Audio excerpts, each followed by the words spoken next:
Sex should not be a taboo among Christians. Because of this, it leads to divorce, broken marriage, rape, even disease. Therefore, today, we're going to talk about sex.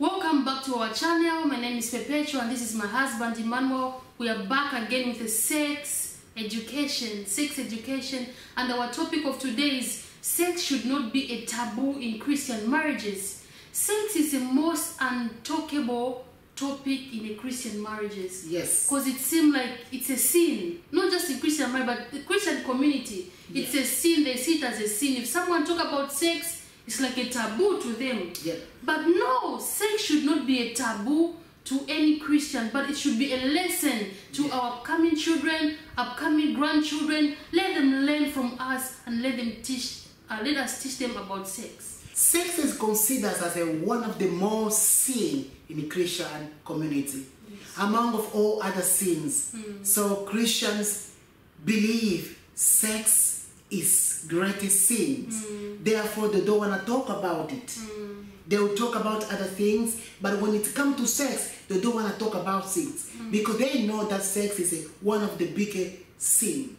I want to tell you today, sex or sex education is not a sin. Yes. You know, to educate Christian, to educate community, it's not a sin. We need to be aware about sex. We need to be educated about sex. You know, sex is a gift which God has given to the marriage couple. Though it is for marriage couple, even young people, they need to be told about sex. And because of this, there are so many scandals in the church. There are so many problems and sexual immorality in the church because there is no education about sex in the church. Therefore, in the book of 1 Corinthians chapter 6 verse 18 says, we must flee away from sexual immoralities. But that doesn't mean that we must not talk about it. Definitely. So we must talk about it, you know, educate the children, educate one another, because we're in the world where there are different things. If you don't educate your children today about sex, when they grow up and go into marriage, it's going to be another issue. It's going to be a scandal. Yeah, so even me when I grew up in the church, I've never heard in the youth meeting they talk about sex. It's a taboo. Like if someone says about sex, everyone is uncomfortable. But no, but it must be spoken so that people can be free, so that people can be able to learn, and we are going to marriage and then you're prepared of what you find in marriage. Yes, the Bible says free, but it doesn't mean that we free and we remain ignorance. Yes, exactly. You know, uneducated.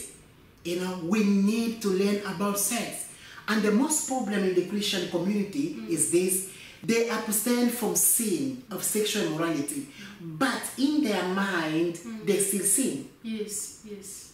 They don't want to fornicate physically, but in their mind, pornography, naked video, they watch. Yes. But when it comes to talk about it, to learn about, to educate about it, they will not talk about it because it's shame. Yes. Here, they stay away, they keep themselves from sexual morality in order to enter marriage. At the same time, but their mind is polluted to sexual things. Masturbation. Masturbations, you know, pornography, and naked pictures, even thought, because the Bible says, even when you think about sex, you committed adultery. If you envy a lady, or in your imagination you begin to think about how she's naked, how it's in a sexual manner, you committed already sin against God. It's a lust, So that's a problem which you may find in the body of Christ today. They don't want to talk about, but they have a lot of issues. So many young people have got so many problems regarding this. Yes, and also in the churches, we're encouraging pastors, ministers, evangelists to talk about sex, but not in a judgmental way. Some of them have been raped. Yeah. It's not their fault that they've been raped because they did not know. Their parents did not tell them, no, if you see this one touching you, it's maybe they want to sleep with you, you must run away. So pastors or ministers, they are doing that in a judgmental way whereby someone in the church feel guilty about it, but yet it was not their fault that they were raped. Yeah. So it's very much important that you talk to people, educate people as pastors, educate the youth, educate the children, so they may know what they might find, you know, and so they can flee away from sexual immorality as well. Another issue regarding this is the way our pastors addressing sexual immorality in the church. Yes. Just as you say, it's more about attacking and judgmental. Don't do this, don't do that. That is sin, that is sin. But they are not educated. It's one things to condemn, and it's another things to educate it. Yes. So most of the young people in the church, they are afraid about sexual immorality, to fall into sin, yet in their mind they fornicate. Physically they don't want to do it, they don't want to commit sexual immorality, but within their mind they are suffering of that. So what is the result of that? We will find many young people today are being raped because nobody talk about it. Even if your daughter, your son been raped or been molested, he or she will not talk about it because it's a taboo to talk about it. Yes. So she will rather keep herself or himself with that issue and grow up like that. And it's where it's now been born into, or she doesn't want to get married because the experience of being molested, the experience of being touchings or being raped, still coming back because she did not having an opportunity to address, to talk about it. Yes. Therefore, we encouraging parents, allow your children to talk about sex. Yes. And if your children asking you about sex, feel comfortable to talk to them, addressing them, educating them. It is good, it is okay. And let's go into marriage. What is happening in marriage today? Many Christians have got broken marriage. And when they go to the court, they don't talk about the real problem. Exactly. They'll talk about financial problem. They'll talk about, no, it does not respect me, does not submit me. But the real problem is in the bedroom. Sex is a problem. Because if both of them does not satisfy themselves, it becomes a problem. Yes. If a woman does not perform well to the man, and the man does not perform well to the woman, it becomes a problem. They will keep it quiet for a time, but later it will grow and it will burst and it will come out. Education is a key.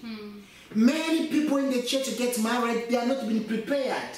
They will teach you biblically, respect your husband, be a good man, be a good wife, do this, submit, all those things. We have already heard about that. Teach us, show us the way. How can we perform in the bed? How can I be a man in the bed to my wife?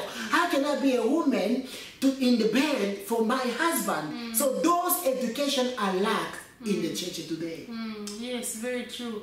Today we want to educate and address this issue that we need to feel comfortable to talk about sex. Yes. Church, families, sex is not a taboo. It's not. Sex education is not a taboo. It's important to teach about all area of sex. If you have already been educated about how you should behave, how you should be, how you should speak, what about sex? What's wrong with sex? Exactly. You know, there's a lot of hypocrisy about sex. Everyone needs sex. God himself knows that a human being needs sex. It's not something to hide. It's not something to hide. It's not something to hide. Days we are living today, we can't keep things in darkness. There are so many things happening. If you don't educate your children about sex, somebody else outside there will be educating them in the wrong way and destroy their life. And especially their devices these days, their phones, Their phones. Children have got social media, they are seeing a lot of things. So, they are learning from there. But why not educate your children before they see those things? Before they see Even if they saw those things, they know, my parents already told me that it's not a taboo. Yeah. So it's very much important that start from, while they are still young, educate them so they may not fall into temptation as they are growing. Yes. Thank you so much. I know you have enjoyed this video. Remember, there are so many videos like this. We need you to subscribe, share, leave the comment down below, and be a part of Delight Dreamily. Dreamily. Until next time, Goodbye.